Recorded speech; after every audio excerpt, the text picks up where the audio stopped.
ஆணவ கொலை தடுப்பு சட்டத்தை இயற்ற வலியுறுத்தி திருப்பூர் மாவட்ட ஆட்சியர் அலுவலகம் முன்பு ஒருங்கிணைந்த மாவட்ட விடுதலை சிறுத்தைகள் கட்சியின் சார்பில் மாநகர் மாவட்ட செயலாளர் மூர்த்தி தலைமையில் ஆர்ப்பாட்டம் நடைபெற்றது. இந்த ஆர்ப்பாட்டத்தில் திரைப்பட இயக்குநரும் விசிக மாநில கொள்கை பரப்பு செயலாளருமான சிபி சந்தர், திருப்பூர் வடக்கு மாவட்ட செயலாளர் சண்முகம், கிழக்கு மாவட்ட செயலாளர் ஓவியா மின்னல், தெற்கு மாவட்ட செயலாளர் சதீஷ்குமார், இளஞ்சரத்து எழுச்சி பாசறை மாநில துணை செயலாளர் துரைவளவன், விவசாய அணியின் மாநில துணை செயலாளர் வேல்முருகன், சிவக்குமார், மண்டல துணை செயலாளர் ஜல்லிப்பட்டி முருகன், துப்புரவு மேம்பாட்டு மையத்தின் மாநில செயலாளர் விடுதலை மணி, மகளிர் விடுதலை இயக்க செயலாளர்கள் பட்டு ரோஜா, பரமேஸ்வரி, கௌசல்யா, சண்முகம், மகளிர் விடுதலை இயக்க நிர்வாகிகள் ஜெய்பீம், சுசிலா, ராஜ், லதா, அஞ்சலி, செல்வமலர் உள்ளிட்ட பலர் கலந்து கொண்டு ஆணவ கொலை தடுப்பு சட்டத்தை ஏற்ற வலியுறுத்தி முழக்கங்களை எழுப்பினர். நம்ப வேண்டாம், நம்ப வேண்டாம், அமித்ஷா அரசை நம்ப வேண்டாம். உரிமை உண்டு, உரிமை உண்டு, சட்டம் இயற்ற உரிமை உண்டு, உரிமை உண்டு, உரிமை உண்டு, சட்டம் இயற்ற உரிமை உண்டு. அந்த 27ஆம் தேதி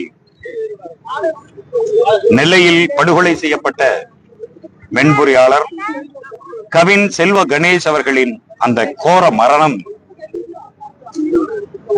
தமிழ்நாட்டில் ஒரு கொந்தளிப்பான சூழலை உருவாக்கி இருக்கிறது. ஜனநாயகத்தை நேசிப்போரின் இதயங்கள் சுக்கு நூறாக உடைந்திருக்க, இன்றைக்கு சாதி மறந்து மதம் மறந்து கல்லூரியில் படித்துக் கொண்டிருக்கிற இளைஞர்கள் இத்த காட்டு மிராண்டித்தனத்தை வன்மையாக கண்டித்துக் கொண்டிருக்கிறார். தன்னெழுச்சியாக காணொளிகளை அவர்கள் பரப்பிக் கொண்டிருக்கிறார். கவினின் இந்த கொடூர மரணம் சாதி வெறியர்களால் நிகழ்த்தப்பட்டிருக்கிறது. அந்த சாதி வெறியை ஊக்குவிக்கும் சக்திகளாக அல்லது அந்த சாதி வெறியர்களை பாதுகாக்கும் சக்திகளாக காவல்துறை இருக்கிறது என்பதுதான் பேரதிர்ச்சியான செய்தியாக இருக்கிறது. கவினை படுகொலை செய்த அந்த சுர்ஜித்தின் பெற்றோர்கள் காவல்துறையில் வேலை செய்பவர்.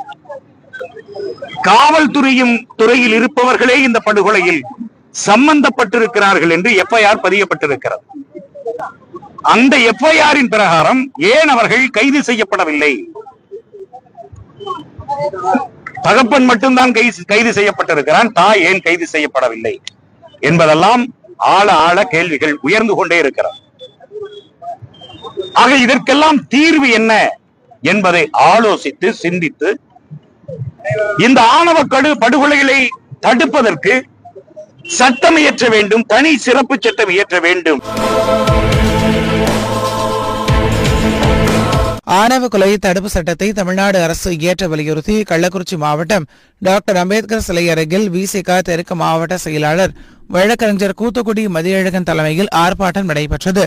இந்த கண்டன ஆர்ப்பாட்டத்தில் சிறப்பு அழைப்பாளர் மாநில அமைப்பு செயலாளர் கவிஞர் இளமாறன், கிழக்கு மாவட்ட செயலாளர் அறிவுக்கரசு, வடக்கு மாவட்ட செயலாளர் பழனியம்மாள், மண்டல துணை செயலாளர் பொன்னிவளவன், மது மற்றும் போதைப்பொருள் ஒழிப்பு